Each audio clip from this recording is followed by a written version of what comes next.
দরজা জানলা ভেজাও যত না, আকাশ তোমায় খুঁজবে, লিখেছিলেন 57 নম্বর হরিশ চ্যাটার্জি স্ট্রিটের এক বিখ্যাত বাসিন্দা প্রেমেন্দ্র মিত্র। কে জানতো যে একদিন তার পাশের পাড়ার হরিশ চ্যাটার্জি স্ট্রিটেরই আরেক বাসিন্দার দরজায় আকাশ টাকাশ নয়, শটান সিআইডি আর কেন্দ্রীয় বাহিনী পৌঁছে যায়। আর সেই নিয়েই প্রথম প্রশ্ন। কালীঘাটে মমতা বন্দ্যোপাধ্যায়ের বাড়ি লাগোয়া পার্টি অফিস থেকে অভিষেকের ক্যামাক স্ট্রিটের অফিস, একসঙ্গে রেড সিআইডি, দু জায়গাতেই বাধা পেতে হলো, নামলো কেন্দ্রীয় বাহিনী। বিধায়কদের সই জাল কাণ্ডে সিআইডি তদন্ত কি এবার মাথার দিকে এগোচ্ছে? দ্বিতীয় প্রশ্ন। সই জালিয়াতির তদন্তে এবার শটান মমতার দুয়ারে পৌঁছে গেল সিআইডি। কালীঘাটে বিধায়কদের বৈঠকের আসল রেজলিউশন বুকের খোঁজে হন্যে গোয়েন্দারা। ওই খাতা পেলেই এগোনো যাবে জালিয়াতির তদন্তে? তৃতীয় প্রশ্ন। সিআইডির তৃতীয় নোটিশেও গড়হাজির অভিষেক। অন্যদিকে মমতা ছুটলেন সোনিয়া গান্ধীর বাড়িতে, অবিলম্বে গ্রেফতার করা হোক অভিষেককে। একই দিনে দাবি তুললেন অধীর চৌধুরী। তবে কি ব্যর্থ হলো মমতার মিশন দিল্লি? চতুর্থ প্রশ্ন। তোলাবাজির অভিযোগে গ্রেফতার সব্যসাচী দত্ত। চোর স্লোগানের মধ্যে উড়ে এলো পচা ডিম, গোবর, টমেটো। সিন্ডিকেট থেকে তোলাবাজি, ভুরি ভুরি অভিযোগ। তারপরেও কোন অঙ্কে সব্যসাচী দত্তকে বিধাননগর পুরসভার চেয়ারম্যান করেছিল তৃণমূল? পঞ্চম প্রশ্ন। শুধু আমার কাছ থেকেই 1 কোটিরও বেশি তোলা আদায় করেছেন সব্যসাচী, টাকা না দিলে খুন করে ফেলতো। অডিও সামনে এনে বিস্ফোরক দাবি অভিযোগকারী ব্যবসায়ী। কোন শীর্ষ নেতার আশীর্বাদে এতটা বেপরোয়া হয়ে উঠেছিলেন সব্যসাচী? তবে শুরুতেই দেখাবো কালীঘাট থেকে ক্যামাক স্ট্রিট, সই জাল কাণ্ডে পরপর রেড সিআইডি। দেখুন। Kalighat, 30 B Harish Chatterjee street. কদিন আগে পর্যন্ত রাজ্যের সবচেয়ে হাই প্রোফাইল ঠিকানা ছিল এটি, আর মঙ্গলবার সেখানেই তল্লাশি অভিযান চালালো সিআইডি। সই জালিয়াতি কাণ্ডে একদিনে একসঙ্গে মমতা বন্দ্যোপাধ্যায়ের বাড়ি লাগোয়া পার্টি অফিস এবং ক্যামাক স্ট্রিটে অভিষেক বন্দ্যোপাধ্যায়ের অফিসে অভিযান চালালো রাজ্য পুলিশের গোয়েন্দা শাখা। টানটান উত্তেজনা, নাটকীয় পরিস্থিতি। সিআইডি থেকে কালীঘাট থানার পুলিশ শেষ অবধি নামাতে হলো কেন্দ্রীয় বাহিনী। প্রাক্তন মুখ্যমন্ত্রীর বাড়ি লাগোয়া পার্টি অফিসে ঢুকলো সিআইডি। একে একে সিআইডি আধিকারিকরা তারা 30 বি হরিশ চ্যাটার্জি স্ট্রিটের বাড়িতে ঢুকেছেন। তাদের বক্তব্য যে এখানে যে তৃণমূল কংগ্রেসের কার্যালয় রয়েছে সেই পার্টি অফিসে তারা তল্লাশি করতে এসেছেন। মঙ্গলবার দুপুর 3:30 নাগাদ কালীঘাটে 30 বি হরিশ চ্যাটার্জি স্ট্রিটের এই বাড়ির সামনে পৌঁছে যায় সিআইডি। কিন্তু শুরুতেই দফায় দফায় বাধার মুখে পড়তে হয় সিআইডির অফিসারদের। তদন্তকারী দলকে ভেতরে ঢুকতে বাধা দেন তৃণমূলের প্রাক্তন রাজ্যসভার সাংসদ শুভাশিস চক্রবর্তী। রেজলিউশনটা এখানে হয়েছে 30 B Harish Chatterjee street, and এইটাই 30 বি হরিশ চ্যাটার্জি স্ট্রিট। অভিষেক মানে in absence of Abhishek Banerjee I can not allow it. না, এটা তো লফুলি হয় না, এটা তো আইনত আপনি পারেন না। আপনি কে? আপনার পরিচয়? আমি এখানে এখন আপাতত ভলান্টিয়ার সার্ভিস দিচ্ছি, ইনচার্জ। আপনার পারমিশন নেওয়াটা আমাদের ব্যাপার না। আপনাকে ইনফর্ম করলাম যে আমরা এসছি এই জন্য। আমি তো আপনাকে আপনার পারমিশন নিয়েই আমাদের করতে হবে এমনটা না না, সে আমি কি করে করবেন সেটা? করুন, আপনি করুন, আমার অসুবিধা নেই। আপনি কনসিকুয়েন্স ফেস করবেন, আমার কি। প্রায় 45 মিনিট ধরে চলে এই টানটান পরিস্থিতি। সিআইডির কড়া অবস্থানের সামনে একটা সময় পিছু হটতে বাধ্য হন তৃণমূল নেতা। যদি না দেন তাহলে তার কনসিকুয়েন্স সেটা কি করবে? দুপুর 4:15 নাগাদ বাধা উপেক্ষা করে ভেতরে ঢোকেন সিআইডি অফিসাররা। প্রতিটা মুহূর্তের ভিডিওগ্রাফি করা হয়। কখনো কনফারেন্স রুম, কখনো পার্টি অফিস, পার্টি অফিসের আবার যে এক্সটেনশনটা রয়েছে সেই এক্সটেনশন পার্টে সেখানে তারা যাচ্ছেন। এই জায়গার তুমি ছবি দেখছো, মোটামুটি 30 জন সিআইডি অফিসার তারা দুটি দলে ভাগ হয়ে একদল তারা বাঁদিকের পার্টি অফিসের অংশে এবং বাকি দলটা তারা ডান দিকের পার্টি অফিসের যে এক্সটেনশনটা রয়েছে সেখানে তারা তল্লাশি চালাচ্ছেন। সোজাসুজি সহযোগিতা যদি কেউ না করে তদন্তে, তাহলে তদন্তকারী সংস্থাগুলো যা যা ব্যবস্থা তাদের রুল বুকে লেখা আছে সেগুলো তারা করবে। ওনারা এসেছিলেন মমতা বন্দ্যোপাধ্যায়ের অফিস সার্চ করার জন্য। ওদের বক্তব্য হচ্ছে যেহেতু 30 বি হরিশ চ্যাটার্জি স্ট্রিটে রেজুলেশন নেওয়া হয়েছে, অতএব রেজুলেশনের কপি এখানে আছে। দুপুর 4:25 সিআইডির আরেকটা টিম পৌঁছয় ক্যামাক স্ট্রিটে অভিষেক বন্দ্যোপাধ্যায়ের অফিসে। সঙ্গে ছিল শেক্সপিয়ার সরণি থানার পুলিশ। তবে সেখানেও প্রথমে তাদের অসহযোগিতার সম্মুখীন হতে হয় বলে অভিযোগ। সিআইডি সূত্রে দাবি, তারা অফিসে গিয়ে দেখেন দরজা ভেতর থেকে বন্ধ, বাইরে বেশ কিছু জুতো রয়েছে, অর্থাৎ অফিসের কর্মীরা ভেতরে ছিলেন। মহিলা কর্মী আছে এরকম এক্সকিউজ তাদের তরফ থেকে দেওয়া হচ্ছিল। তখন সিআইডি আধিকারিকরা কাউন্টার করেন, তারা পাল্টা বলেন যে তাদের সাথেও মহিলা অফিসার আছে। কাজেই সেই জায়গা থেকে একটা জটিলতা তৈরি হয়, একটা অসহযোগিতা হয় বলেই সিআইডি সূত্রে দাবি। কলকাতায় যখন সিআইডি স্ক্যানারে কালীঘাট ক্যামাক্সে, সেদিনই দিল্লিতে সোনিয়া গান্ধীর বাড়িতে ছুটে যান মমতা বন্দ্যোপাধ্যায়। বেশ কিছুক্ষণ কথা হয়। ভোটের ফল বেরোনোর পর থেকে উত্তপ্ত রাজ্য রাজনীতি। এরই মধ্যে সিআইডির 2 হাই প্রোফাইল ঠিকানায় এই অভিযান নিঃসন্দেহে তাৎপর্যপূর্ণ। সন্দীপ সরকার, ময়ূর ঠাকুর চক্রবর্তী ও দীপক ঘোষের রিপোর্ট, এবিপি আনন্দ। দেখুন, আজ দিনের সব থেকে বড় খবরটা কি, এটা নিয়ে বিতর্কর কোনো অবকাশই নেই। 30 বি হরিশ চ্যাটার্জি স্ট্রিটে মমতা বন্দ্যোপাধ্যায়ের বাড়ি লাগোয়া পার্টি অফিস এবং অভিষেক বন্দ্যোপাধ্যায়ের ক্যামাক স্ট্রিটের অফিসে সিআইডি রেড। কিন্তু কি নিয়ে রেড?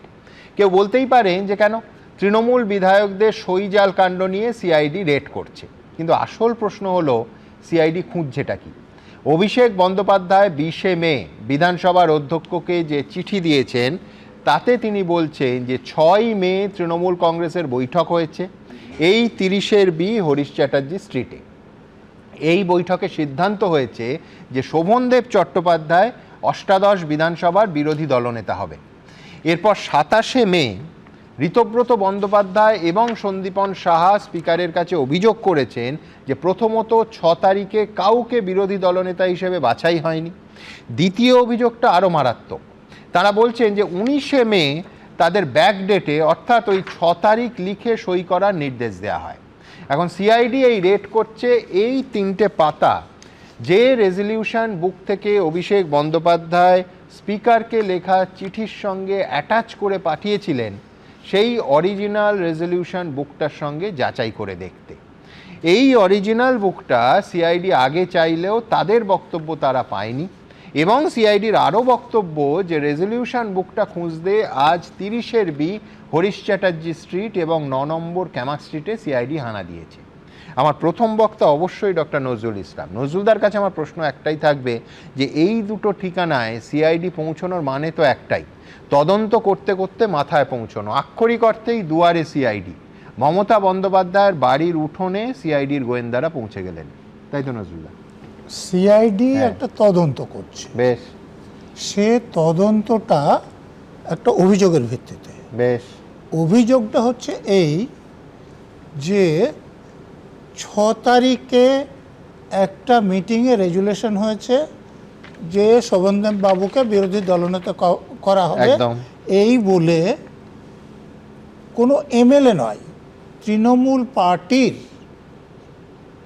সর্বভারতীয় সম্পাদক স্পিকারের কাছে একটা চিঠি পাঠিয়েছেন, এবং তার এই চিঠির সমর্থনে তিনি রেজুলেশন বুকের 3টে পাতা যেটা আপনি দেখাচ্ছেন সেটা পাঠিয়েছে। যেটা অভিযোগ হচ্ছে যে 27 তারিখে গিয়ে দুজনে এমএলএ যেটা করেছেন, যে 6 তারিখে কাকে বিরোধী দলনেতা করা হবে কি না এরকম কোনো আলোচনাই হয়নি। ঠিক।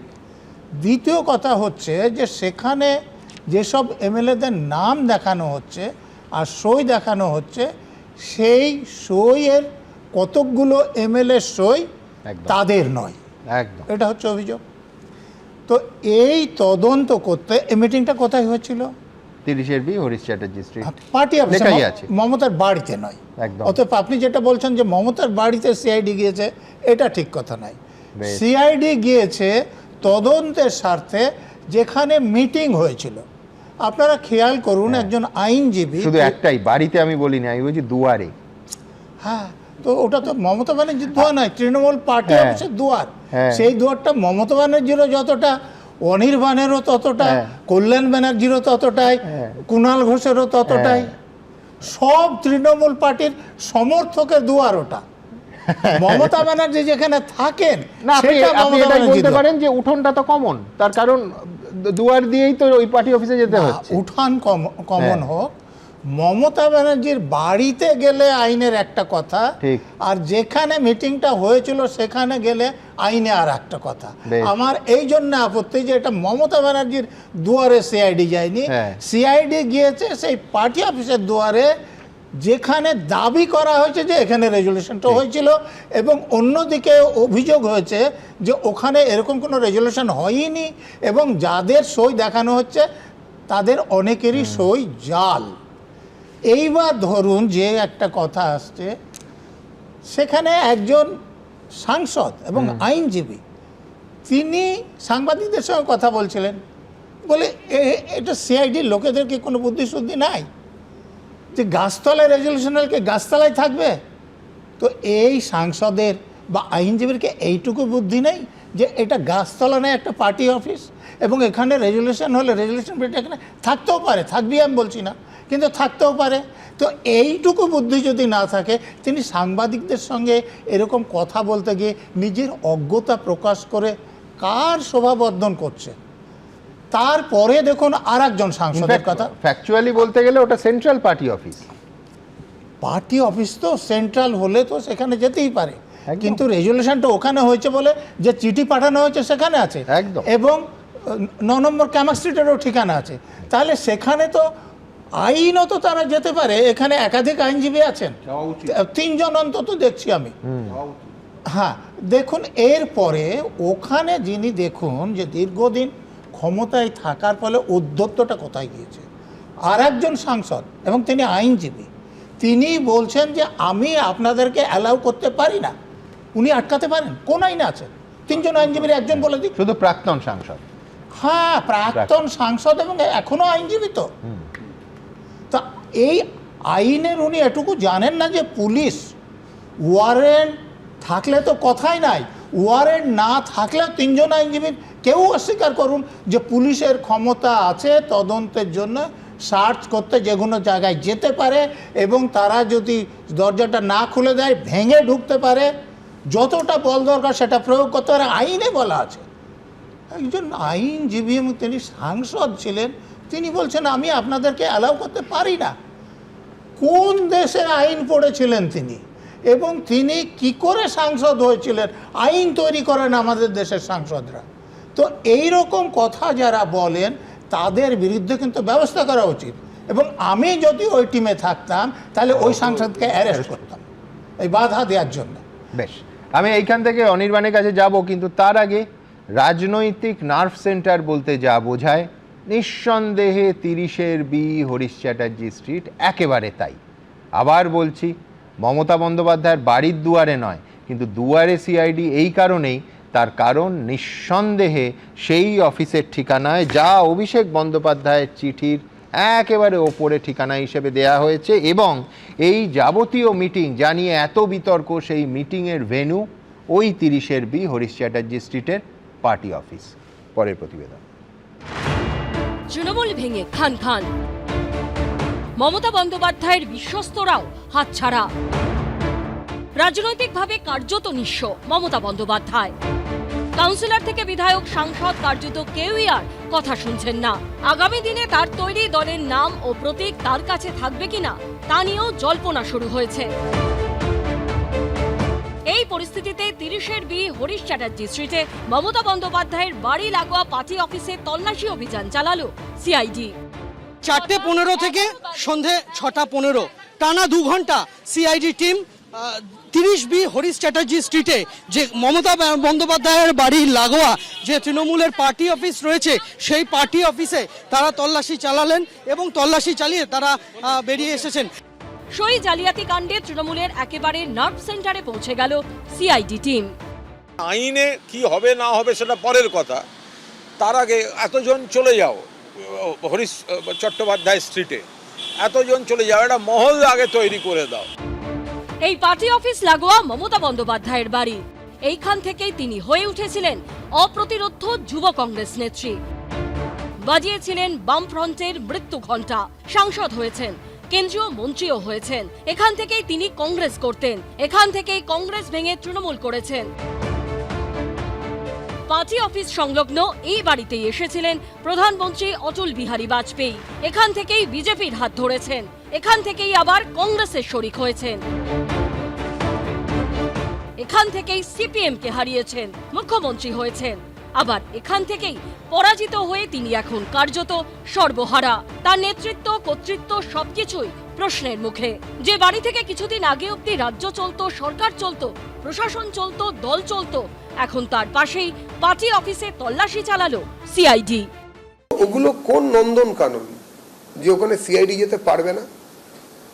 যে যেখানে যত রকম ভাবে বজ্জাতি করেছে তাদের যা কিছু খুঁজে পাওয়ার জায়গা, যেখানে সন্দেহ হবে সেখানে প্রশাসন যাবে, সেটা যারই বাড়ি হোক না কেন, সেটা রাজনৈতিক পরিচয় যাই থাক না কেন, কোনো ইমিউনিটি পাবে না কেউ।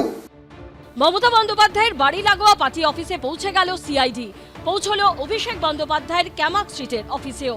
প্রাক্তন মুখ্যমন্ত্রীর বাড়ির পাশ দিয়ে বয়ে গেছে আদিগঙ্গা। সিআইডির তদন্তের চল কতদূর অব্দি পৌঁছবে সেদিকেই তাকিয়ে গোটা রাজ্য। আশাবুল হোসেন ও দীপক ঘোষের রিপোর্ট, এবিপি আনন্দ, কলকাতা। দেখুন, এটা মানতেই হবে যে অভিযোগগুলো মারাত্মক। ব্যাকডেটে সই করানো, মিটিংয়ের সিদ্ধান্ত আসলে না নেয়া, এসব অভিযোগ তো আছেই। কিন্তু তার থেকেও বড় অভিযোগ যেটা, সেটা হলো 14 জনের নাম ব্লক লেটার্সে থাকা এবং একের পর এক তৃণমূল বিধায়কের অন ক্যামেরা সাক্ষ্য যে সইগুলো তাদের নয়।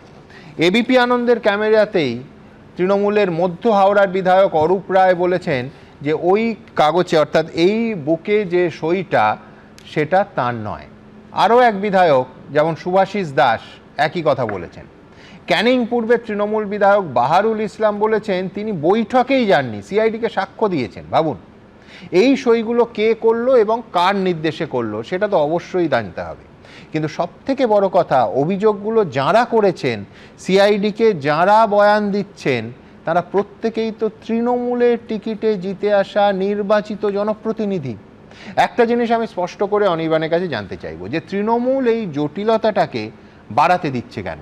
সিআইডি বলছে তারা একাধিকবার, অন্তত 3 বার অরিজিনাল রেজলিউশন বুকটা চেয়েছে তদন্তের স্বার্থে। এই বুকটা পাঠিয়ে দিলেই তো সিআইডিকে আর রেড করার কোনো সুযোগই পেত না। এবং অনির্বাণকেও নিশ্চয়ই ও এক্ষুনি এটা বলবে রাজনৈতিক প্রতিহিংসা, সেটা অনির্বাণকেও বলতে হতো না। তৃণমূল কেন এই রেজলিউশন বুকটা পাঠালো না অনির্বাণ? না, এখানে সুমনদা নজরুলদার কথার সূত্র ধরে বলুন, একটা কথা একদম ঠিক বলেছেন, যেটা আমারও মনের কথা, যে সকল তৃণমূল কর্মীর দুয়ারে সিআইডি আসলে পৌঁছেছে। এটা আসলে একটা পলিটিক্যাল মেসেজ যে সকল তৃণমূল কর্মী, যারা আমরা খারাপ তৃণমূল, আমরা যারা ভালো তৃণমূল হয়ে উঠতে পারছি না, আমাদের কাছে একটা মেসেজ যে toe the line, fall in line, যদি না করতে পারো তাহলে, তারপর একটা হচ্ছে ডট ডট ডট, এই যে তাহলে এটা বাকিটা বুঝে নিতে হবে। সেইটা আমরা যারা একটু কম বুঝি, আমরা যারা একটু রাষ্ট্রশক্তির ক্ষমতা সম্পর্কে আমাদের অতটাও সম্মান নেই, যারা ঠিক আছে আপনি জেলে ঢোকাতে পারেন, মারধর করতে পারেন, সব করতে পারেন, কিন্তু আমরা একটু কম বুঝি, তো আমরা মাথাটা নোয়াতে রাজি নই। আমরা যারা খুব খারাপ তৃণমূল, আমাদের দুয়ারে যে সিআইডি পৌঁছচ্ছে, এটা নজরুলদার সঙ্গে আমি সম্পূর্ণ একমত। তুমি বলছো এটা প্রতীকী রেড, এটা বার্তা কেন বলছি? দেখুন, আগে আমরা দেখতাম কখনো সিবিআই আসে, কখনো ইডি আসে, কখনো এনআইএও আসে মাঝে মাঝে, এখন সিআইডিটা জুড়েছে। এখানে উল্টোটা বলবে না যে আগে কখনো কখনো সিআই, বেশিরভাগ সময় রাজ্য পুলিশ, কলকাতা পুলিশ, সিআইডিরা বিরোধীদের দুয়ারে পৌঁছে যেত? বেশ, সেই সময়ে দাঁড়িয়ে তার সমালোচনা হতো কি হতো না, যে এটা ঠিক হচ্ছে নাকি ভুল হচ্ছে। আজকের দিনে দাঁড়িয়ে যখন ফিরদৌসদা আছে, তরুণ আছে, সিবিআই বা ইডি যতগুলি মামলাতে বিভিন্ন সময় তথাকথিত রেড করেছে এবং আমরা ঘন্টা 2 ধরে আমরা আলোচনা করেছি, তার কোন মামলাটার লজিক্যাল কনক্লুশন আজ অবধি হয়েছে? বা 15 বছরের তৃণমূল শাসনে কত অসংখ্য সিবিআই ইডির মামলা, মানে সিবিআইডি যাতে আসে, শামীমদা নিজে, তরুণ নিজে, বিকাশবাবু সবাই করেছেন আর কি, সে কোন মামলাটার আজ অবধি লজিক্যাল কনক্লুশন হয়েছে? তুমি এইটাও পাশাপাশি বলো যে অন ক্যামেরা দোর্দণ্ড প্রতাপ বীরভূমের অনুব্রত মণ্ডল যখন বলছে যে ও বিরোধী দল করে, ও বিজেপি করে, গাঁজার কেস দিয়ে দেয়। তারপর যুক্তিতক্কে সেই মানুষটাকে এনেছিলাম যিনি শুরু থেকে 98 সাল থেকে তৃণমূল করে 10 বছর গাঁজা কেসে জেল খেটেছেন এবং তারপরে প্রমাণিত হয়েছে যে তিনি আসলে কিছু করেননি। বেশ, তাহলে তারপর একটা কেস স্টাডি 10 বছর ধরে যে কেস খেয়েছেন, প্রমাণিত হননি, এটা অত্যন্ত খারাপ হয়েছে।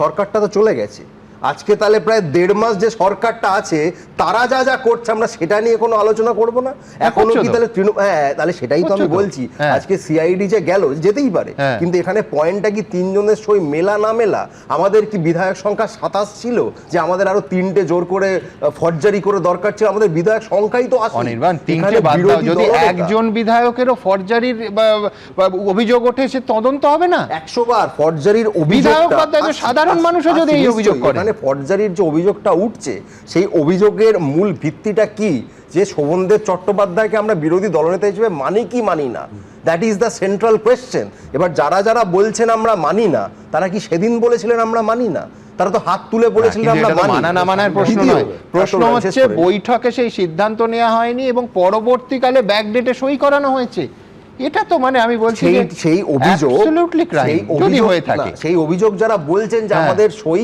আমরা করিনি বা অন্য কেউ করে দিয়েছে আমরা ছিলাম না ইত্যাদি যারা বলছেন সেই জায়গাটা থেকে মুট পয়েন্ট আমি আবারও ফিরে আসছি সেটা 3 জন হতে পারে সেটা 6 জন হতে পারে সেটা 9 জন হতে পারে আপনি তাদের জায়গাটা বাদ দিন তারপরেও তো বিরোধী দলনেতা তো তৃণমূল কংগ্রেসের মনোনীত ব্যক্তির হওয়ার কথা তার সেটা হওয়ার সঙ্গে সঙ্গে যদি এই রকম তদন্ত কেউ চলতো বা চালাতো আমি মেনে নিতে পারতাম কিন্তু এখানে আপনাকে খেয়াল রাখতে হবে এটা কোনো আইসোলেটেড ইনসিডেন্ট নয় তুমি তৃণমূল বলতে কি তৃণমূল বোঝাচ্ছ এখন তো 60 জন অফিশিয়ালি স্পিকারকে চিঠি দিয়ে তারা আসল তৃণমূল হয়ে গেছে বিরোধী দলনেতা তুমি তো অ্যাকচুয়ালি সত্যি কথা বলতে সংখ্যালঘু তৃণমূলের প্রতিনিধিত্ব করছো একদমই নয় কারণ যে ব্যক্তি 80 মধ্যে 20 যে ব্যক্তি আজকে বিরোধী দলনেতার পদটা পেয়েছেন স্পিকারের বদান্যতায় তাকে তো পার্টি বহিষ্কার করে দিয়েছে বহিষ্কৃত ব্যক্তি কিভাবে একটি রাজনৈতিক দলের বিরোধী দলনেতা হতে পারেন আপনি আইনের কথা যদি আমি বলি তাহলে কেন স্পিকারের ভূমিকা নিয়ে তদন্ত এখানে হবে না যদিও আমি জানি স্পিকার সব রকম আইনি তদন্তের ঊর্ধ্বে বাট এটা আমি জনতার কাছে আমি আবেদন জানাচ্ছি কিন্তু আমি বলছি তুমি নিশ্চয়ই জানো মামলা হয়েছে আদালত সেটা হবে সেটা হোক এবং তৃণমূল একা মামলা করেছে তা নয় এর আগে এই একই মামলা কিন্তু শিবসেনাও করেছে না ঠিক আছে উদ্ধব ঠাকরেও করেছে আপনি আমার লজিকটাকে খণ্ডন করে দেখান যে ব্যক্তিকে দল বহিষ্কার করে দিয়েছে সেই ব্যক্তি কি করে সেই দলের হয়ে বিরোধী দলনেতা হতে পারে না এই লজিক আমি খণ্ডন করতে যাব কেন আমি বলছি 3 জন আইনজীবী আছে আজকে আমার খুব সুবিধা আছে সুতরাং তারা আইনে কি বলছে এবং খণ্ডন করার প্রয়োজন হলে তারা খণ্ডন করবে তোমরা একটা যুক্তি নিয়ে কোর্টে গেছো আমরা কোর্টের দিকে নজর রাখবো কিন্তু এইখান থেকে আমার পরের প্রতিবেদন অবশ্যই সেটা হচ্ছে সিআইডির বক্তব্য যে 1 রেজলিউশন বুক 2 হচ্ছে 3 বার অভিষেক বন্দ্যোপাধ্যায়কে নোটিশ তা সত্ত্বেও তিনি সিআইডিতে হাজিরা দিলেন না দিল্লিতে গেলেন ঠিক কি বলছেন একেবারে পরস্পর বিরোধী সিআইডির দাবি এবং অবশ্যই পার্টির বক্তব্য অনির্বাণ যার প্রতিনিধিত্ব করছে দেখুন তৃণমূলের সই জালিয়াতি কাণ্ডের তদন্তে একই দিনে 2 জায়গায় সিআইডি রেড একদিকে 30B হরিশ চ্যাটার্জি স্ট্রিটে মমতা বন্দ্যোপাধ্যায়ের বাড়ি লাগোয়া তৃণমূলের পার্টি অফিস অন্যদিকে 9 নম্বর কামাক স্ট্রিটে অভিষেক বন্দ্যোপাধ্যায়ের অফিস সিআইডি সূত্রে দাবি সই জালিয়াতির শেকড় অর্থাৎ আসল রেজলিউশন বুক খুঁজতেই এই রেড মমতা দিল্লি থাকলে এখানে কেউ কাজ করবে না সরকার পাল্টে গেছে এটা মানে ভুলে গেছেন সিআইডি সূত্রে দাবি সই জালিয়াতি কাণ্ডে তদন্তে অভিষেক বন্দ্যোপাধ্যায়কে যে নোটিশ পাঠানো হয় সেখানে বলা হয় আসল রেজলিউশন বুক নিয়ে আসতে কিন্তু 3 বার নোটিশ পেয়েও হাজিরা এড়িয়েছেন অভিষেক বন্দ্যোপাধ্যায় মঙ্গলবারও অভিষেক বন্দ্যোপাধ্যায় আইনজীবী মারফত সিআইডিকে জানান আসল রেজলিউশন বুক তাদের কাছে নেই সিআইডি সূত্রে দাবি এরপরই আসল রেজলিউশন বুক খুঁজতে তল্লাশি অভিযানের সিদ্ধান্ত নেওয়া হয় তদন্ত প্রক্রিয়ার স্বার্থে পুলিশের কাজ করেছে ভবিষ্যতেও করবে আর যারা তদন্তে সহযোগিতা করবেন না তাদের জন্য ভারতবর্ষের নির্দিষ্ট আইন আছে সেই আইন মতো সিআইডি ব্যবস্থা নেবে সিআইডি সূত্রে দাবি অভিষেক বন্দ্যোপাধ্যায় স্পিকারকে যে চিঠি দিয়েছিলেন সেখানে উল্লেখ ছিল তৃণমূলের সেন্ট্রাল পার্টি অফিসের ঠিকানা 30B হরিশ চ্যাটার্জি স্ট্রিট আর তৃণমূলের সেক্রেটারিয়েট 9 নম্বর কামাক স্ট্রিট আর যে বৈঠকে সই জালিয়াতি হয়েছিল বলে জানা গেছে তা ছিল 30B হরিশ চ্যাটার্জি স্ট্রিটে সেই কারণেই এই 2 জায়গায় তল্লাশি চালানো হয় ওনারা এসেছিলেন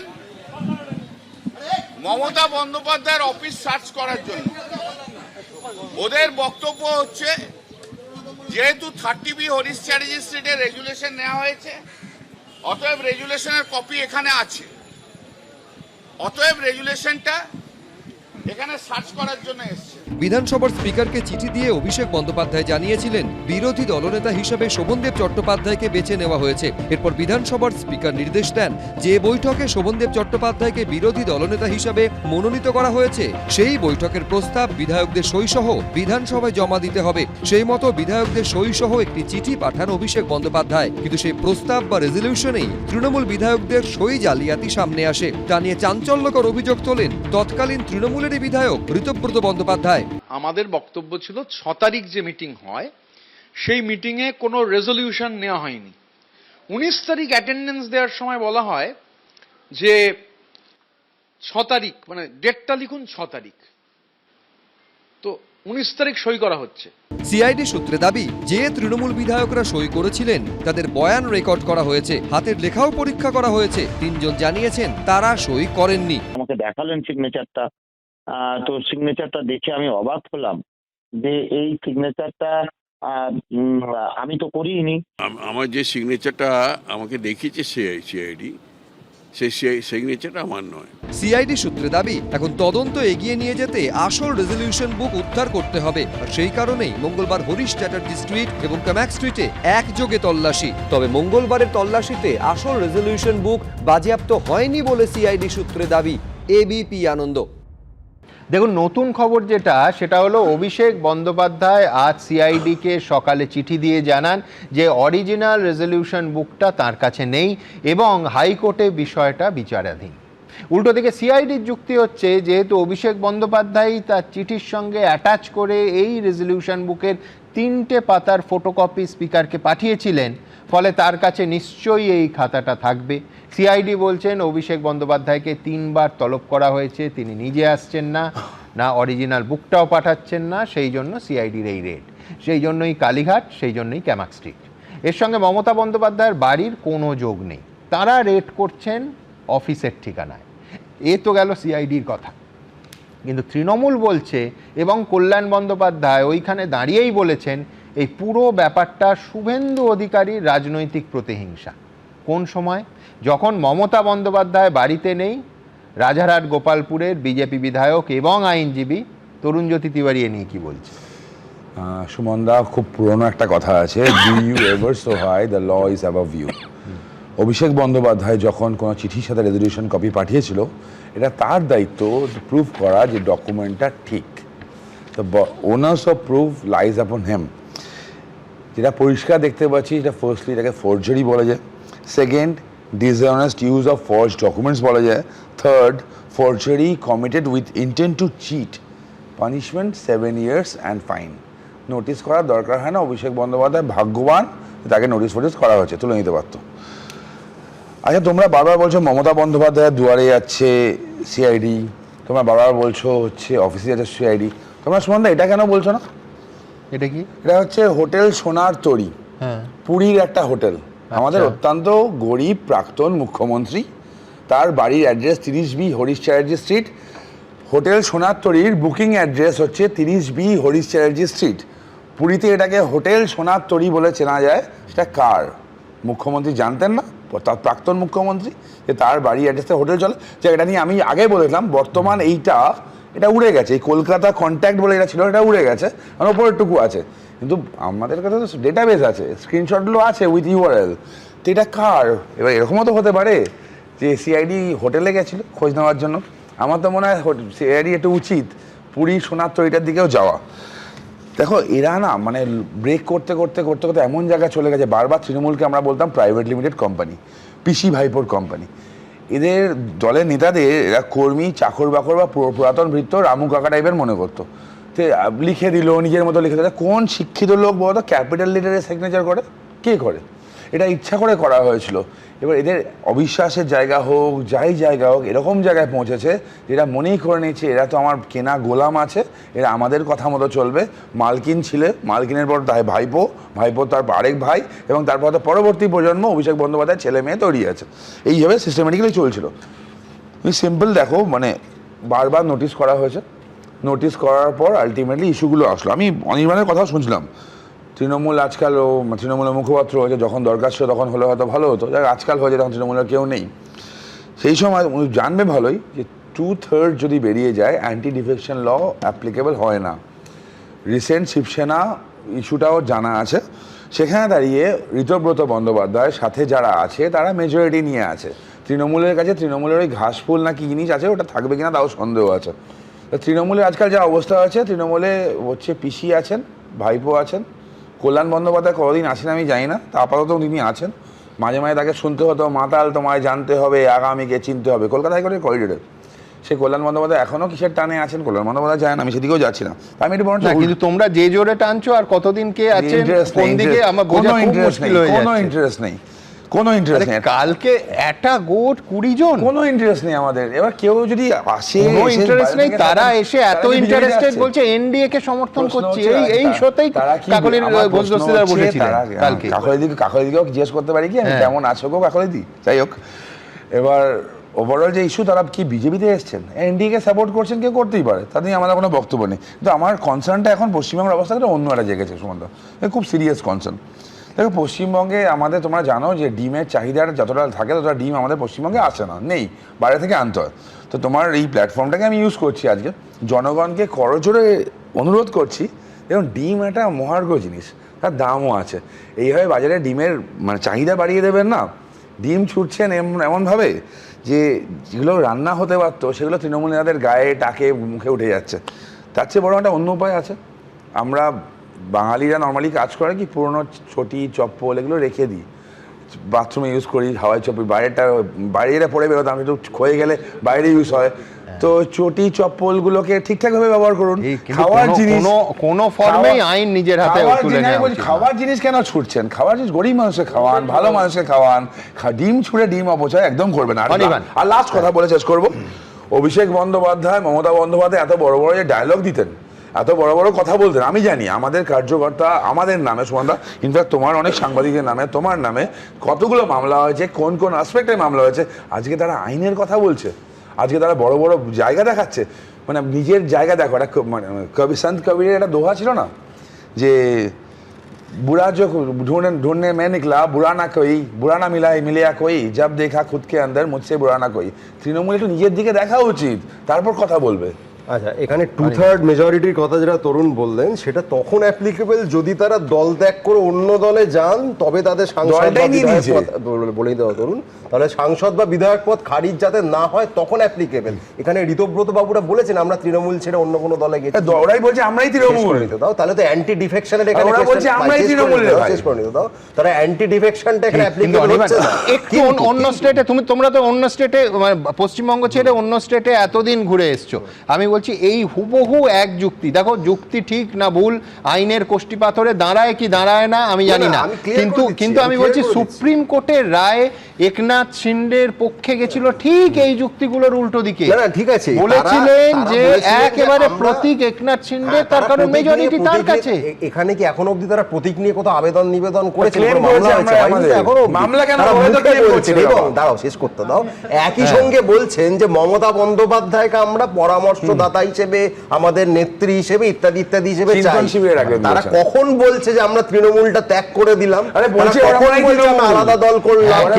আমি বলছি তরুণ এক্ষুনি সরবে প্রতিবাদ করতে পারে, কিন্তু অনির্বাণ, মমতা বন্দ্যোপাধ্যায়কে যে পোস্টটা তারা অফার করছেন মার্গদর্শকের পোস্ট, এই বলে লালকৃষ্ণ আদবানিকে কতদিন বাড়িতে বসিয়ে দিয়েছিল। একই সঙ্গে আজকে তরুণ যাদের আগমনের আশায় এত উল্লসিত, তাহলে তাদের সঙ্গে মিটিং যেটা করছে, তাদের নেতাদের গিয়ে বলো, নেতাদের গিয়ে বলো, নেতাদের গিয়ে বলো, শুভেন্দু অধিকারীকে গিয়ে বলো, যারা একটা প্রবলেম কোন দেখেছো পশ্চিমবঙ্গে? আমরা তো বিরোধী আসনে ছিলাম লাস্ট 5 বছর, কোন প্রশাসনিক বৈঠকে আমাদের কি কোনদিন ডাকা হয়েছে?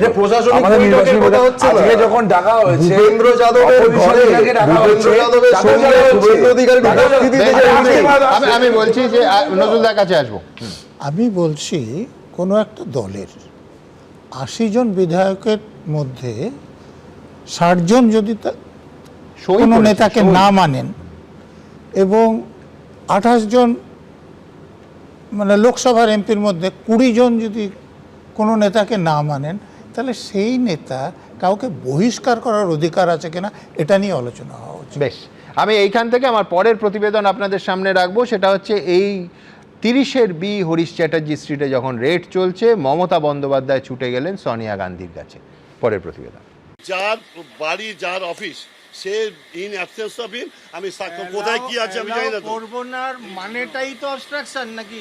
এটা কিন্তু আপনি বাধা দিলেন। প্রাক্তন মুখ্যমন্ত্রী মমতা বন্দ্যোপাধ্যায়ের কালীঘাটের বাড়ি লাগোয়া পার্টি অফিসে তল্লাশি চালালো সিআইডি। ভর দুপুরে আচমকাই উত্তপ্ত হয়ে উঠল পরিস্থিতি। আমি কোনো বাধা দিচ্ছি না, আমি অ্যাপিল করছি। কোনটা মিসলিড কথা বলছেন? ওই যে ওরা বলছে আপনি বাধা দিচ্ছেন, আমি বাধা দিচ্ছি না না না, একটা বাধা দেওয়ার মানে কি? আপনি তো ভার্বালি আমাদেরকে অ্যালাউ করছেন না। না না, আমি বলছি অ্যালাউ করছেন না, বলতে পারবো না। 2 ঘন্টার তল্লাশি অভিযান শেষ, সিআইডি টিম বেরিয়ে এসেছেন। হাতে তারা বেশ কিছু নথিপত্র নিয়ে এসেছিলেন, হাতে তারা বেশ কিছু নথিপত্র নিয়ে বেরিয়ে যাচ্ছেন। কিন্তু যে 2 ঘন্টার তল্লাশি অভিযান চললো, তার আগের যে 45 মিনিটের টান নাটক, সেই প্রায় 3 ঘন্টা সময় পর কালীঘাট ছাড়ছেন সিআইডির আধিকারিকরা। আর শুধু কালীঘাটই নয়, কামাত স্ট্রিটে অভিষেক বন্দ্যোপাধ্যায়ের অফিসেও সই জালিয়াতি কাণ্ডে তল্লাশি অভিযান চালালো সিআইডি। সিআইডির অফিসিয়ালসরা এই মুহূর্তে অভিষেক ব্যানার্জি ক্যামাক স্ট্রিটের অফিসে আসছেন। সিআইডি তদন্তকারী অফিসারেরা এই মুহূর্তে ক্যামাক স্ট্রিটের গ্রাউন্ড ফ্লোরে যেমন তারা রয়েছেন, তাদের একটা টিম ওপরে গেছে। বিধানসভা থেকে লোকসভা, এমনকি রাজ্যসভা, তছনছ মমতা বন্দ্যোপাধ্যায়ের সাধের তৃণমূল। পলেস্তরা খসে পড়া দেওয়াল আর আগাছায় ভরা জরাজীর্ণ কাঠামো নিয়ে মমতা বন্দ্যোপাধ্যায়ের তৈরি দল যেন নিজের অতীতের কঙ্কালসার সাক্ষী হয়ে দাঁড়িয়ে আছে। আর এই ভাঙনের শুরুটা হয়েছিল বিধানসভার সই জালিয়াতি কাণ্ড দিয়ে, যার তদন্ত করেছে সিআইডি। সই জালিয়াতি কাণ্ডে সিআইডি বারবার তলব করলেও এখনো একবারও হাজিরা দেননি অভিষেক বন্দ্যোপাধ্যায়। তাকে এখনো অবধি 3 বার তলব করেছে রাজ্য পুলিশের গোয়েন্দা শাখা, কিন্তু বিভিন্ন সময় বিভিন্ন কারণ দেখিয়ে হাজিরা এড়িয়েছেন তিনি। মঙ্গলবারও হাজিরা এড়িয়ে গেলেন অভিষেক। তিনি যদি মনে করে থাকেন যে তিনি পালিয়ে বেড়াবেন তার শিষ্য পুষ্পার মতো, গতকাল পুষ্পাকে যেরকম ধরা হয়েছে নেপাল বর্ডার থেকে, আমি জানি না এত সাহস, এত বাঘের বাচ্চা তারা কেন পালিয়ে বেড়াচ্ছে। সেরকমই যুবরাজ অভিষেক ব্যানার্জিকেও বলবো, না এলে যে পার পেয়ে যাবেন তা কিন্তু নয়। মঙ্গলবার বিকেল 5টায় ছিল তার হাজিরার ডেডলাইন। সূত্রের খবর, বিকেল 4:30 নাগাদ সিআইডিকে চিঠি দেন অভিষেক বন্দ্যোপাধ্যায়। চিঠিতে জানান তিনি হাইকোর্টের দ্বারস্থ হয়েছেন। রাজ্যের বাইরে থাকার কারণে তিনি ভবানী ভবনে হাজিরা দিতে যেতে পারছেন না। এবার ধরে জেলে ভরে দেওয়া উচিত তাকে, এটা আইন তাই বলে। বারবার ডাকবে কেন? সরকার উচিত তাকে, যদি কিছু বলার থাকে জেল কাস্টডিতে নিয়ে নেক, কাস্টডিতে জিজ্ঞাসাবাদ করবে। শোভনদেব চট্টোপাধ্যায়কে বিরোধী দলনেতা নির্বাচিত করে বিধানসভায় তৃণমূলের পরিষদীয় দলের তরফে যে চিঠি দেওয়া হয়েছিল, তাতে কয়েকজন বিধায়কের সইতে অসঙ্গতি পাওয়া গেছে।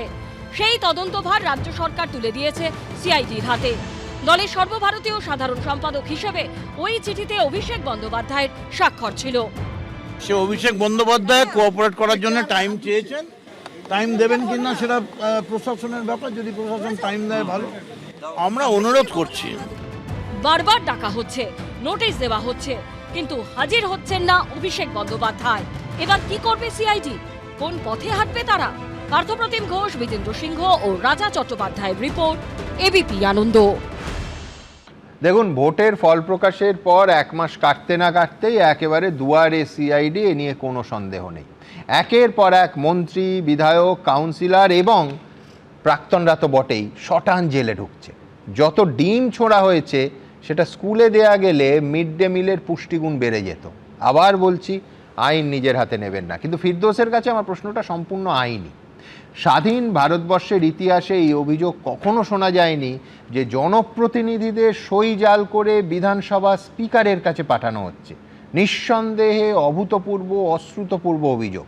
কিন্তু অপরাধ প্রমাণিত হলে তার কি শাস্তি হতে পারে? খানিকক্ষণ আগে তরুণ বলছিল যে 7 বছর। 7 বছর, হ্যাঁ একদমই। দেখুন, শাস্তির পরিমাণ অলরেডি আমার বন্ধু আইনজীবী বলে দিয়েছে, এখন নির্বাচিত বিধায়কও বটে।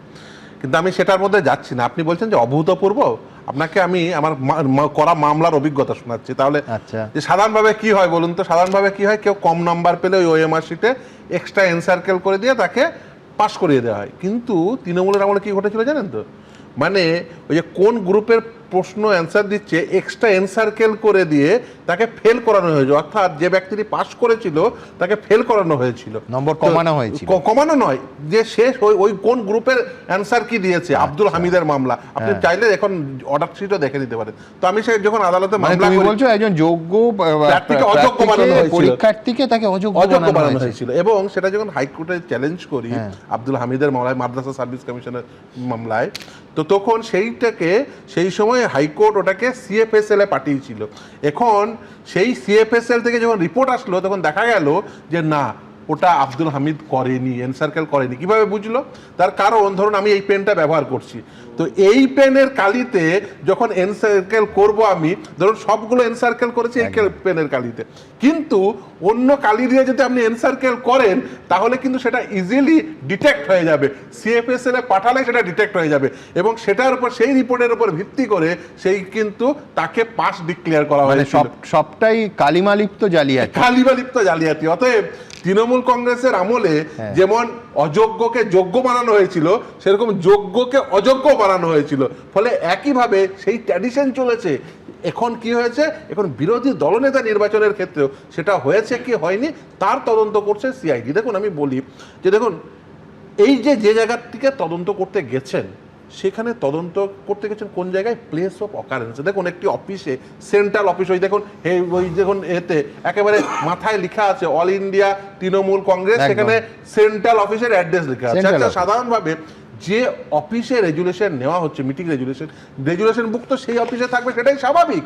সেই জন্য সিআইডি কি করেছে, সেই সেন্ট্রাল অফিসে সেখানে গেছে। শুধু তাই নয়, ফার্স্ট প্যারাগ্রাফে লেখা হচ্ছে যে এই মিটিংটা held on 6 May 2026 at 30B Harish Chatterjee street, Kolkata 26। একদম একেবারে পরিষ্কার। একদমই। এটা কেন গেছে সেটা বুঝতে হবে। তার কারণ হচ্ছে যখনই ওই অরিজিনাল রেজুলেশন, মিটিং রেজুলেশন বুকটা পেয়ে যাবেন, সেই সময় যে সমস্ত বিধায়করা দাবি করছেন যে আমরা সিগনেচার করিনি, তাদেরকে একটি করে সাদা পেজ দেওয়া হবে, তারা নিজের সিগনেচার করবেন, এবং এই দুটো সিগনেচার ওই সিএফএসএল এ পাঠালে সহজেই ডিটেক্ট হয়ে যাবে যে তারা আদৌ সিগনেচার করেছিলেন কি করেননি। ফলে এটা কিন্তু অনেকেই বুঝতে পারছেন হয়তোবা, সেজন্যই অনেকে ওই অরিজিনাল ওই মিটিং রেজুলেশন বুক হয়তোবা লোকানোর চেষ্টা করছেন, কিন্তু ওটা করে খুব একটা লাভ হবে না। তার কারণ কি? তার কারণ আপনি অলরেডি কিন্তু একটা কপি অ্যানেক্স করে দিয়েছেন।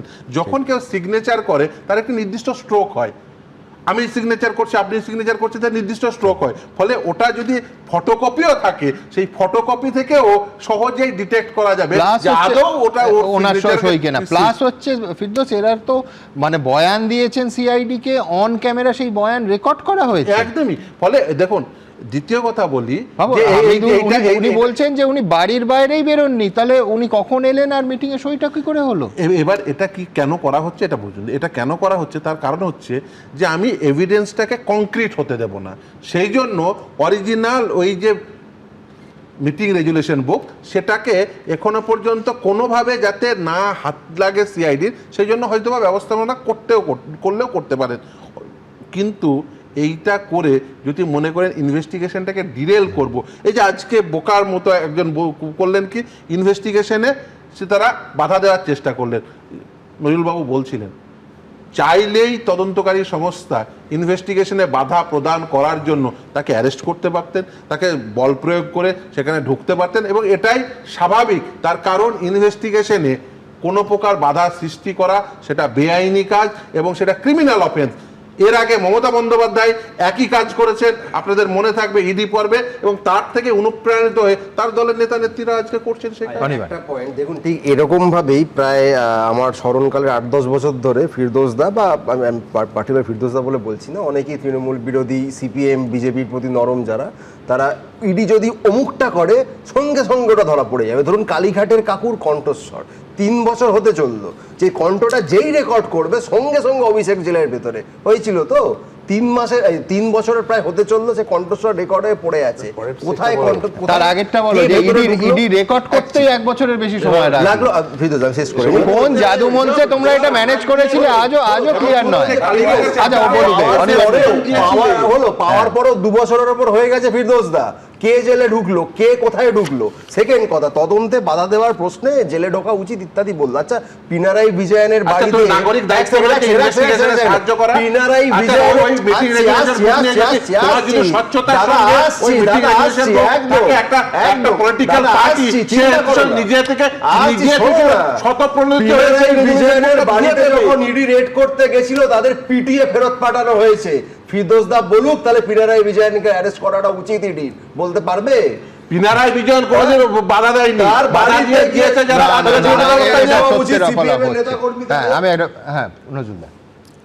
আমি একটা বলছি যে ফেরদৌস যেটা বললেন যে ফটোকপি আছে তার সঙ্গে ফরেনসিক পরীক্ষা করা যাবে, আমি বলছি যে ফটোকপির সঙ্গে ফরেনসিক পরীক্ষা করা যায় না। না না, আমি এ নিয়ে ট্রেনিং নিয়েছি, এটা করা যায় না, মানে করবেই না। সেই জন্য অরিজিনালটা গুরুত্বপূর্ণ। হ্যাঁ, মানে এক্সপার্ট এটা করবেই না। কেন করবে না আমি বলছি, ফটোকপি লেখাটা পরিবর্তন করে কপি নেওয়া যায়, একদম ঠিক তো? আচ্ছা, প্রথম কথা। আর দ্বিতীয় কথা যে এমএলএ সাহেবরা যারা বলছেন যে আমরা সই করিনি, তাদের নমুনা ইতিমধ্যে সংগ্রহ করা হয়েছে, অতএব এক্সপার্ট ওপিনিয়নের জন্য ওই অরিজিনাল খাতাটা দরকার আছে। অতএব সিআইডির লোকেরা এমনি এমনি যায়নি, সিআইডির অফিসার তদন্তটা এগিয়ে নেয়। এটা তো তদন্তের পার্ট। আমি বিমলদার কাছে ঠিক উল্টো দিক থেকে আসবো। বিমলদা, রাজনীতির পার্টে যদি আসি, এক হচ্ছে সিআইডি কি ভেবেছিল যে এত গুরুত্বপূর্ণ এই তদন্তের ক্ষেত্রে এই মামলায় যদি খাতাটা থাকে সেটা সাধারণভাবে অফিসে বা ক্যামাক স্ট্রিটে রাখা থাকবে, সেটা নিঃসন্দেহে মানে কোথায় আছে আমি জানি না, কিন্তু আমি নিশ্চিত যে সিআইডি খুঁজে পাননি। অর্থাৎ আমার পরের প্রশ্নটা রাজনৈতিক, যে তাহলে ইচ্ছে করে মানে আমরা 30-এর বি হরিশ চ্যাটার্জিতেও পৌঁছতে পারি, প্রয়োজন হলে ওই 6 নম্বর না 9 নম্বর ক্যামাক স্ট্রিটেও যেতে পারি, এই বার্তাটা কি দেয়া হলো? না, সেটা হতে পারে। এখন সিআইডি বা সিবিআই এর কার্যকলাপ তো আমি খুব একটা জানি না, সারা জীবন মাস্টারি করে কাটিয়েছি, ওনারা সেটা বলতে পারবেন সাইকোলজিক্যাল। সেই কার্যকলাপের পেছনে রাজনীতিটা, আমি একটা কথা বলি, সেটা হচ্ছে ওই আগেকার সিনেমাগুলোতে না খুব সুন্দর সুন্দর ডায়ালগ থাকতো। তার একটা ডায়ালগ হঠাৎ মনে পড়লো, যে চরকায় তেল দেওয়া যার স্বভাব, সে নিজের চরকা পরের চরকা বাছাবাছি করে না। কোন সিনেমা আমার মনে নেই, কিন্তু ডায়ালগটা মনে আছে, উত্তম কুমারের, এই কোনো একটা উত্তম কুমারের সিনেমা। এখন আমার এই তৃণমূলকে দেখে মনে হয় জালিয়াতি করা যার স্বভাব, সে নিজের পরের কিচ্ছু মানে না, তার হাত চলে যাবে জালিয়াতি করতে। আচ্ছা, এটা এই জালিয়াতি করার খুব দরকার ছিল কিছু? এগুলো পরে ওদের কাছ থেকে সই করিয়ে নেওয়া যেত। এমনকি এই লোকগুলোর সই নাও যদি থাকতো, তারপরেও যদি ওই খাতাটা বা রেজলিউশন বুকটা চলে যেত, তাহলে স্পিকার তাদের কথা মানতে বাধ্য থাকতেন। করলো কি, তাদের সইগুলো জাল করলো, জাল করে ওই এচড়ে পাকা যে নেতাটি করেছে, সে ওটাকে আবার ফরওয়ার্ডিং লেটার করলো, এই যে বলে না, to the best of my knowledge and belief, এগুলো সব ঠিক আছে, দিয়ে সেগুলোকে পাঠিয়ে দিল স্পিকারের কাছে। এখন আমার ধারণা ওরা ভেবেছিল যে স্পিকারের নাম রথীন্দ্র বোস নয়, অন্য কেউ একজন, ওই কাণ্ড তো করে এসছে বরাবর, কিন্তু এর নাম যে রথীন্দ্র বোস, এবং উনি যে, আমি রথীন্দ্র বোসকে বহুদিন ধরে চিনি, এবং এরকম যে অত্যন্ত শিক্ষিত মার্জিত মানুষ, তিনি কিন্তু এই ধরনের অসভ্যতা অ্যালাউ করবেন না, এরা কিন্তু বুঝতে পারেনি। আসলে এদের লক্ষ্য একটাই, ওরা এরকম পাগলামো করছে কেন। দুদিন পরেও কিন্তু করা যেত, বিধানসভা বিরোধী দলনেতা বাছা যেত, 80টা আসন পেয়েছে। 80টা আসন নিয়ে গোটা পশ্চিমবঙ্গে যথেষ্ট ভালো বিরোধী দলের ভূমিকা পালন করা যায়। বিজেপি 77টা আসন, তার মধ্যে আবার অনেককে ভয় দেখিয়ে ভাগিয়ে নিয়ে গিয়েছিল, তারপরেও 5 বছর তৃণমূলকে শান্তিতে থাকতে দেয়নি ভারতীয় জনতা পার্টি।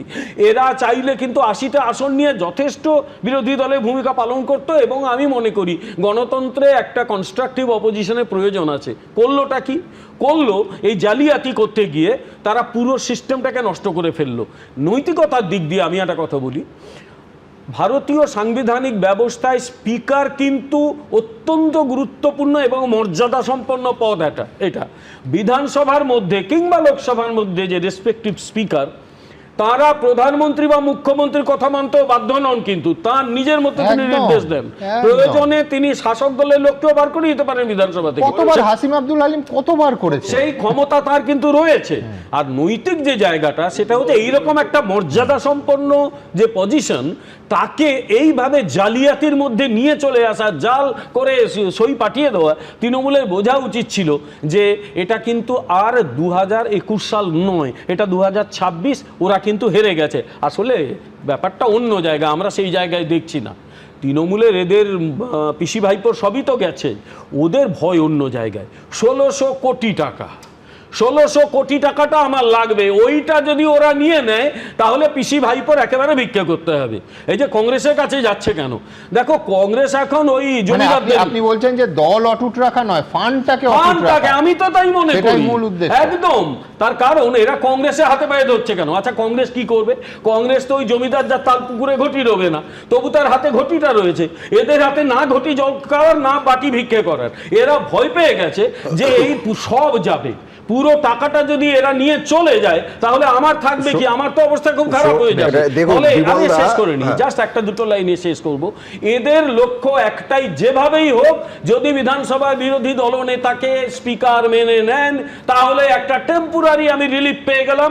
1600 বা 1800 কোটি টাকা কিছু একটা রয়েছে, সেগুলো আমার কবজায় এলো এবং আস্তে আস্তে আমি সেগুলোকে সরাতে শুরু করব। কারণ টাকা সরানো, চুরি, এটা তো এই দলের একেবারে জেনেটিক ইয়েতে রয়েছে, সেইটা ওরা ভেবেছিল। কিন্তু এই যে বললাম, যখন হারে না সব খারাপ হতে থাকে, যখন জিতেছিল সব মেরে উড়িয়ে দিয়েছিল, এখন হারতে শুরু করে যে বোঝা উচিত ছিল 2026 সালে এরা হেরে গেছে। মানুষ এদের ঘৃণা করছে, রাস্তায় বেরোলে একেবারে যেন প্রফিটিং ভয়েস আসছে এই চোর। ফলে কোনো রাজনীতিবিদকে এরকম চোর অন্তত গোটা ভূভারতে আমি দেখিনি কোথাও। ফলে এরা রাজনীতিটাকে নষ্ট করেছে, রাজনীতির পরিবেশটাকে নষ্ট করেছে, স্পিকারের যে পদ তার গৌরবকে নষ্ট করেছে। গোটাটাই কিন্তু এই তৃণমূল কংগ্রেস, আমি মনে করি আমাদের পশ্চিমবঙ্গ রাজনীতিকে একটা লজ্জা উপহার দিয়েছে। উত্তরটা বলি, বিমলদা অজান্তে আসল কথাটা বলে ফেলেছে। ওই মধু ভাণ্ড, ওই টাকাটার লক্ষ্যে এখানে বিজেপি যে অপারেশন লোটাস এখন আর প্রকাশটাই করছে, আসলে ওই টাকাটা কবজা করাটা বিজেপির নয় না ভাই, পার্টি ফান্ডের টাকা।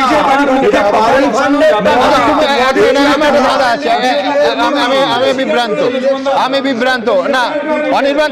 তাহলে তুমি বলছো, এক সেকেন্ড, ঋতব্রত বা সন্দীপন বাবুরা এই ফান্ডের অধিকারী হলে সেটা বকলমে বিজেপি অধিকারী হবে? কারণ বলছি, কারণ প্রথম তারা বলেছিলেন, আপনি খেয়াল করুন, বিজেপির তৃণমূলের টাকার প্রয়োজন, এইটা একটু বাড়াবাড়ি।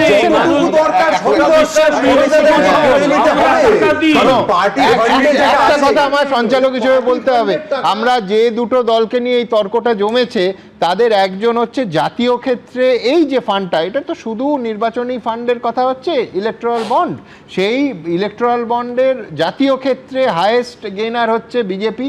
আর আঞ্চলিক দলের মধ্যে গোটা দেশে সব থেকে বেশি গেইন করেছে তৃণমূল কংগ্রেস, এবং অর্থের নিরিখে সাজালে দ্বিতীয়তে, মানে বিজেপির পরেই তৃণমূল কংগ্রেস। সুতরাং টাকা নিয়ে ভাট বাটোয়ারা নিয়ে তো হবে, স্বাভাবিক। তার মানে ঘুরপথে ঋতব্রতদের দিয়ে এই টাকাটাকে দখল করতে হবে। আজকে ঋতব্রত বন্দ্যোপাধ্যায়রা বলছেন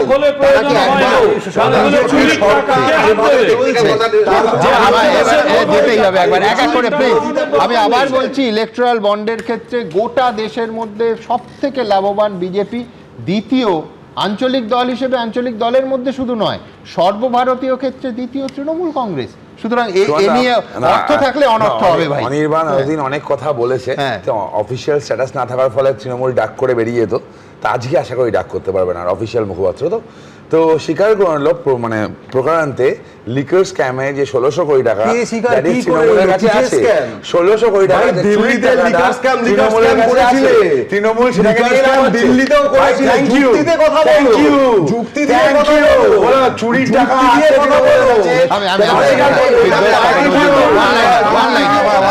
আমি একটা কথা বলি, যেটা নজরুল বাবু বললেন না, যে ওই অরিজিনাল কপি না থাকলে, যেমন ধরুন অরিজিনাল ওএমআর শিট না থাকলেও মিরর ইমেজ কনসেপ্ট, এখন নতুন যে ফরেন্সিকে, তাতে মিরর ইমেজ কনসেপ্টে ওই জন্যই অভিষেক ব্যানার্জিকে ডাকছে। কেন ডাকছে? তার কারণ সে সার্টিফাই করবে যে ওটা মিরর ইমেজ ছিল কি ছিল না। যদি নাও পাওয়া যায়, তর্কের কাছে ধরা গেল যে ওই কপিটা পাওয়া গেল না, ছুঁড়ে ফেলে দিয়েছে, ধ্বংস করে দিয়েছে,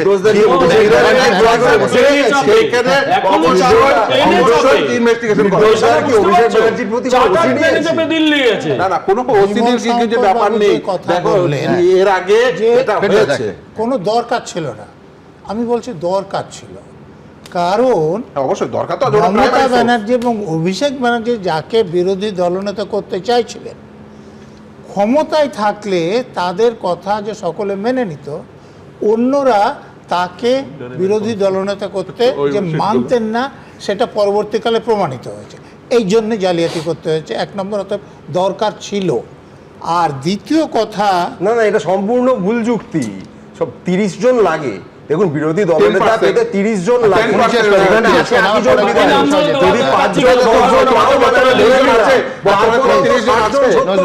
বর্তমানে তোমার 30 জন আছে।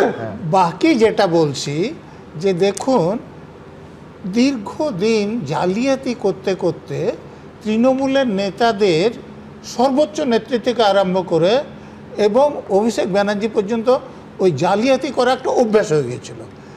আর একটা কারণে হয়েছিল যে এর আগে যিনি স্পিকার ছিলেন তিনি এই মমতা ব্যানার্জি বা অভিষেক ব্যানার্জি যা বলতেন সেরকম রায় দিতেন। আমি একটা উদাহরণ দিচ্ছি, মুকুল রায় যে তৃণমূলে যোগ দিয়েছিলেন, আমরা তার ছবি দেখেছি ক্যামেরা লাইভ। আচ্ছা তো, কিন্তু দেখুন আগের যিনি স্পিকার ছিলেন তিনি সব তথ্য প্রমাণ দেখে, তার চোখে কি চশমা ছিল আমি জানি না, তিনি রায় দিলেন যে মুকুল রায় বিজেপিতেই আছেন, তৃণমূলে আসেনি। হ্যাঁ, তবে এর একটা অত্যন্ত লজ্জাজনক ট্র্যাডিশন আছে। আমার খুবই প্রিয় রাজনীতিবিদ তিনি, হ্যাঁ তিনি প্রয়াত হয়েছেন, যার ফলে না, কিন্তু একটা দীর্ঘ সময় প্রায় 4 বছর সুব্রত মুখোপাধ্যায় তিনি তৃণমূলে যোগ দিয়েছিলেন, কিন্তু কংগ্রেস বিধায়ক হিসেবে কংগ্রেসের সঙ্গে বিধানসভায় বসতেন।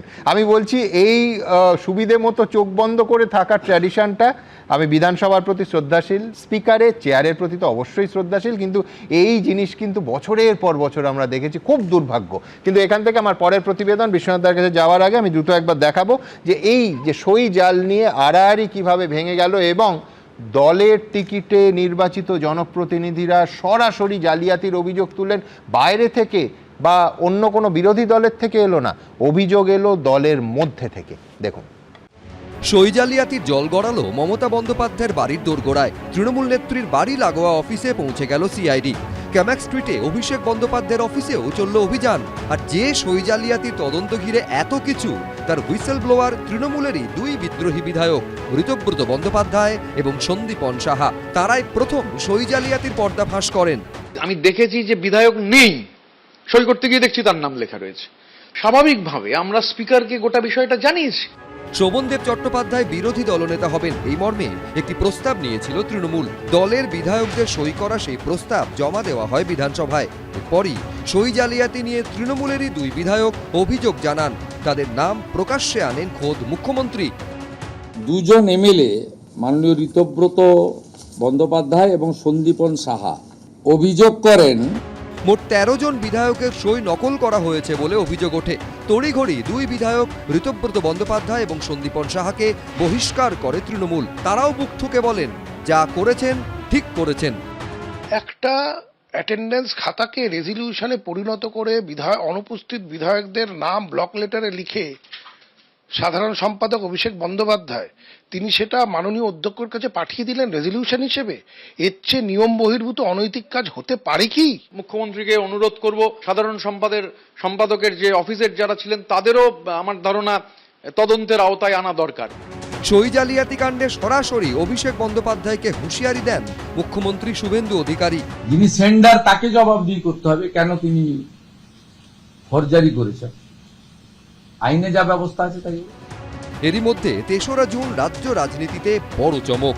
তৃণমূল যাকে বহিষ্কার করেছিল সেই ঋতব্রত বন্দ্যোপাধ্যায়কে বিরোধী দলনেতা হিসেবে সমর্থন করেন তৃণমূলের 58 জন বিধায়ক। ডেপুটি লিডার হন হাটে হাঁড়ি ভাঙা আরেক বিধায়ক সন্দীপন সাহা। শেষ পর্যন্ত মঙ্গলবার কালীঘাটে মমতা বন্দ্যোপাধ্যায়ের বাড়ি লাগোয়া তৃণমূলের অফিসে পৌঁছে গেল সিআইডি। ক্যামাক স্ট্রিটে অভিষেক বন্দ্যোপাধ্যায়ের অফিসেও চলল অভিযান। রাজনৈতিক পরিচয় যাই থাক না কেন, কোনো ইমিউনিটি পাবে না কেউ, কোনো পলিটিক্যাল ইমিউনিটি কোথাও পাওয়া উচিত নয়। এটাই হচ্ছে একটা গুড গভর্নেন্সের নীতি হওয়া উচিত। তৃণমূল করলে 7 খুন মাপ। এই যে রাজনীতির প্রতি মানুষের আগ্রহ, এটা তো আসলে তো আগ্রহ নয়, এটা হচ্ছে একটা রাজনৈতিক জামা পরে ফেললেই আমি আর কোনো রকম ভাবে সবকিছুর ঊর্ধ্বে চলে যাব। এই প্রবণতা বন্ধ হওয়া উচিত। আমরা সবাই জানি মমতা বন্দ্যোপাধ্যায় এবং অভিষেক বন্দ্যোপাধ্যায় ইন্ডিয়া জোটের বৈঠকের জন্য এবং আনুষঙ্গিক কিছু গুরুত্বপূর্ণ বৈঠকের জন্য তারা দিল্লিতে আছেন। অর্থাৎ মমতা বন্দ্যোপাধ্যায়ের যে কর্মসূচি সারা পৃথিবী জানে, সেটা জানার পরেও সিআইডি কেন আজ মমতা বন্দ্যোপাধ্যায় এবং অভিষেকের অনুপস্থিতিতে এলেন? প্রথমে ভোট বিপর্যয়, সাম্রাজ্যের পতন, তারপর সই জালিয়াতি কাণ্ড, মহাবিপাকে মমতা বন্দ্যোপাধ্যায়। এবিপি আনন্দ, কলকাতা। কোনো সন্দেহ নেই যে এই ঘটনার রাজনৈতিক তাৎপর্য অপরিসীম। একদিকে যখন মমতা বন্দ্যোপাধ্যায়ের বাড়ি সংলগ্ন অফিসে সিআইডি রেড চালাচ্ছে, ঠিক সেই সময় সোনিয়া গান্ধীর কাছে ছুটলেন মমতা বন্দ্যোপাধ্যায়, একেবারে 10 নম্বর জনপথে। কিন্তু অন্যদিকে অধীর চৌধুরী, যিনি কংগ্রেসের ওয়ার্কিং কমিটির সদস্য, এই 3 দিন আগে রাহুল গান্ধীর সঙ্গে পশ্চিমবঙ্গ নিয়ে বৈঠক করে এলেন, একেবারে একান্ত বৈঠক। সেই অধীর চৌধুরী আজও প্রকাশ্যে বলেছেন সিআইডির উচিত অভিষেক বন্দ্যোপাধ্যায়কে গ্রেফতার করা এবং হেফাজতে নিয়ে জেরা করা, আজই বলেছেন।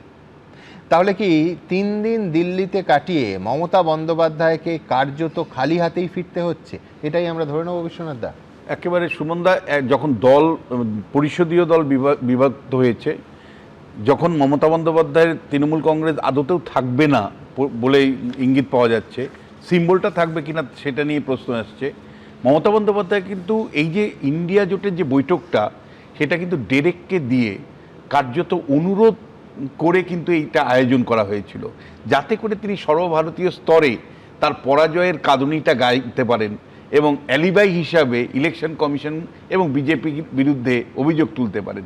কিন্তু সেটাও কিন্তু তিনি পারেননি কালকে বলতে। মানে যেটা বলেছেন সেটা কিন্তু সবাই একই সুরে নেয়নি, কারণ তার আগেই রাহুল গান্ধী ভোট চুরির যে তত্ত্বটা বিহারে এস্টাবলিশ করেছিলেন, উনি সেই বক্তব্যটা রেখে তখন কিন্তু তৃণমূল সেটা নিয়ে কটাক্ষ করেছিল। ফলে মমতা বন্দ্যোপাধ্যায়ের এবারে যে দিল্লি যাত্রা, এটা কিন্তু কার্যত ব্যর্থ। এবং যখন তিনি ইন্ডিয়া জোটের বৈঠক করছেন, কাঁদুনি গাইছেন, তখন কিন্তু তার দল, সংসদীয় দলটা ভেঙে গেছে।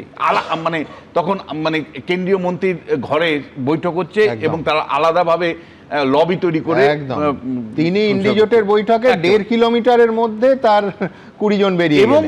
এবং আমি আপনাকে বলছি, সেদিন মমতা বন্দ্যোপাধ্যায় কোথায় ছিলেন আপনি? যেদিন 2024 সালের লোকসভা নির্বাচনের আগে নীতিশ কুমারকে সামনে রেখে ইন্ডিয়া জোট চেয়েছিল যে বিকল্প মুখ হিসাবে, নরেন্দ্র মোদীর বিকল্প মুখ হিসাবে আনতে, সেদিন আপনি একমাত্র বিরোধিতা করেছিলেন। সেদিন আপনি, মমতা বন্দ্যোপাধ্যায়, আপনার জন্য ইন্ডিয়া জোট সর্বভারতীয় স্তরে বিকল্প শক্তি হিসাবে উঠে আসতে পারেননি। আপনি হঠাৎ করে মমতা এবং কেজরিওয়াল বিরোধিতা করেছিলেন। এবং শুধু তাই নয়, হঠাৎ করে রাহুল গান্ধীকে হতচকিত করে দিয়ে আপনি খাগড়ের নাম ঘোষণা করেন। খাগড়ের নাম যখন ঘোষণা করেন, রাহুল গান্ধীর তখন বিকল্প ছিল না, বাধ্য হয়ে সেটা মেনে নিতে হয়েছিল।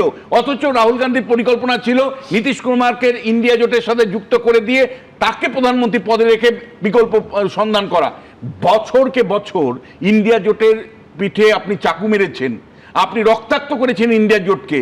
আপনি দিনের পর দিন আপনি যে দম্ভ দেখিয়েছেন ইন্ডিয়া জোটের মধ্যে, এবং বিভিন্ন রাজ্যে গিয়ে ইন্ডিয়া জোটের প্রধান শরিক কংগ্রেসকে পরাজয়ের মূল কারণ ছিলেন। কোথাও গোয়াতে, কোথাও ত্রিপুরাতে, কোথাও মানে মেঘালয়ে। আপনার রোলটা কি ছিল? কংগ্রেস বলেছে জোটের মধ্যে জোট। আজকে যখন মমতা বন্দ্যোপাধ্যায় আপনি পরাজিত, আজকে যখন আপনার দল ভেঙে গেছে, আপনি যখন আজকে মানে পথের ভিখারি, তখন আপনি সোনিয়া গান্ধীর কাছে গিয়ে আশ্রয় চাইছেন। সোনিয়া গান্ধী হয়তো সৌজন্যবশত হয়তো আপনাকে গলায় জড়িয়ে নিচ্ছে বটে, কারণ মানে কংগ্রেস দল একটা বৃহত্তম পার্টি, তার একটা সর্বভারতীয় রেসপন্সিবিলিটি আছে। কিন্তু পশ্চিমবাংলা কংগ্রেস কি করে ভুলবে যে কিভাবে রক্তাক্ত পশ্চিমবাংলা কংগ্রেসকে আপনি দিনের পর দিন করেছেন? কিভাবে কংগ্রেসের এমএলএদেরকে আপনি পুলিশ প্রশাসনকে দিয়ে মালদা, মুর্শিদাবাদ, উত্তর দিনাজপুরের দখল নিয়েছিলেন? কংগ্রেস কি করে ভুলবে যে একটা পুরসভা, ঝালদা পুরসভা, তার মানে সেই পুরসভাটা কংগ্রেসের দখলে যাচ্ছিল, তার কাউন্সিলরকে মার্ডার করে দিয়ে সেই পুরসভার দখল আপনি নিয়ে নিয়েছিলেন। ফলে কংগ্রেস কি করে ভুলবে যে হাজার হাজার কর্মীদেরকে, তাদেরকে মানে বিশেষ করে মুর্শিদাবাদে গাজার কেস দিয়ে দিনের পর দিন আপনি জেলে ফেলে রেখেছিলেন। কংগ্রেস দল কি করে ভুলবে যে জেলা পরিষদ, যে মুর্শিদাবাদের পুরো জেলা পরিষদটা দখল ছিল কংগ্রেসের, সেই জেলা পরিষদে আপনার মাত্র একজন সদস্য ছিল, সেই জেলা পরিষদের 59 জন সদস্যকে আপনি কিভাবে ভাঙিয়ে নিয়ে চলে এসেছিলেন। কংগ্রেস কি করে ভুলবে যে উত্তর দিনাজপুরের জেলা পরিষদ, পঞ্চায়েত সমিতিগুলো কিভাবে আপনি দখল নিয়েছিলেন। ফলে আজকে মালদা তো অবশ্যই আছে তার মধ্যে। ফলে আজকে শুধু তাই নয় সুমনদা, একজন এমএলএ জিতেছিল সাগরদিঘির থেকে, বাইরন বিশ্বাস, সে ব্যবসার সাথে যুক্ত, তাকে ভয় দেখিয়ে সন্তুষ্ট করে কিভাবে অভিষেক বন্দ্যোপাধ্যায় তার দলের শিবিরে পতাকা ধরিয়েছিল তৃণমূল কংগ্রেস। আজকে কংগ্রেস সেটা কি ভুলে যাবে? ফলে অধীর চৌধুরী প্রশ্ন তুলছেন। মমতা বন্দ্যোপাধ্যায় কিন্তু আমি বলছি যে সর্বভারতীয় স্তরে দুদিন কাটানোর পরেও সামান্যতম তিনি কিন্তু মানে শ্বাস নেওয়ার জায়গা তৈরি করতে পারেননি। আর রাজ্য কংগ্রেস তো মেনেই নিবে না। আমি আপনাকে বলছি, যদি অভিষেক বন্দ্যোপাধ্যায়ের যদি কোনো কিন্তু না থাকতো, আপনি সিআইডি তদন্ত সম্মুখীন হন। আপনি আপনার বিরুদ্ধে সরাসরি অভিযোগ কি যে এই মানে সই জালিয়াতির সাথে আপনি যুক্ত। ফলে সই জালিয়াতি যদি আপনি না করে থাকেন, এত কথা বলার কি আছে? আপনি সিআইডির সামনে সম্মুখীন হন। আপনি কেন সময় কিনছেন? আপনি কেন আদালতে আদালতে ঘুরছেন? আপনি কেন একটা রক্ষা কবচের জন্য মানে প্রাণপাত করছেন? আপনি সিআইডির সামনে যুক্ত মানে সম্মুখীন হন, কিন্তু পারবেন না। আমি আপনাকে সম্বন্ধে দুটো জিনিস বলতে চাই। একটা হলো, এতদিন সিবিআই ইডি তার বিরুদ্ধে যে তদন্ত, কয়লা থেকে শুরু করে মানে শিক্ষক দুর্নীতি যে তার বিরুদ্ধে অভিযোগ ছিল, সেগুলো কিন্তু রাজ্য সরকার পশ্চিমবাংলায় ছিল। সেই রাজ্য সরকারের সিআইডি বলুন, পুলিশ বলুন, বাধা হয়ে দাঁড়িয়েছিল। তারা তদন্তটাকে এগিয়ে নিয়ে যেতে পারেনি। আজকে কিন্তু সিবিআই এবং ইডি তারা রাজ্যে একটা কমফোর্টেবল সরকার আছে, সহযোগিতা করবে। ইতিমধ্যেই রাজ্য সরকার সিদ্ধান্ত নিয়েছে যে সিবিআই তদন্তের জন্য কোনো রকম রাজ্য সরকারের পরামর্শ লাগবে না, পারমিশন লাগবে না, স্বতঃপ্রণোদিতভাবে তারা এই ধরনের তদন্ত চালাতে পারবে। ফলে একটা সহায়ক রাজ্য সরকারে সিআইডি এবং ইডির মামলাগুলো আমি যতটুকু খোঁজ রাখি যে ইতিমধ্যেই কিন্তু অভিষেক বন্দ্যোপাধ্যায়কে ঘেরাও করছে। এইবার ফর্জারি মামলায়, অর্থাৎ সই ফর্জারির মামলাতে যদি অভিষেক বন্দ্যোপাধ্যায় মনে করেন যে দিল্লিতে পালিয়ে পালিয়ে বেড়াবেন, আমার মনে হয় না যে সেখানে কিন্তু তিনি রেয়াত পাবেন। তিনি যদি মানে সত্যি তার যদি সপক্ষে যুক্তি থাকে, তার সিআইডি তদন্তের সম্মুখীন হওয়া উচিত, পরিষ্কার তার আত্মপক্ষ সমর্থন করা উচিত। না হলে কিন্তু যেভাবে সিআইডি তদন্তটা এগোচ্ছে, আমার ধারণা যে অভিষেক বন্দ্যোপাধ্যায় জেলে যাওয়াটা এখন সময়ের অপেক্ষা।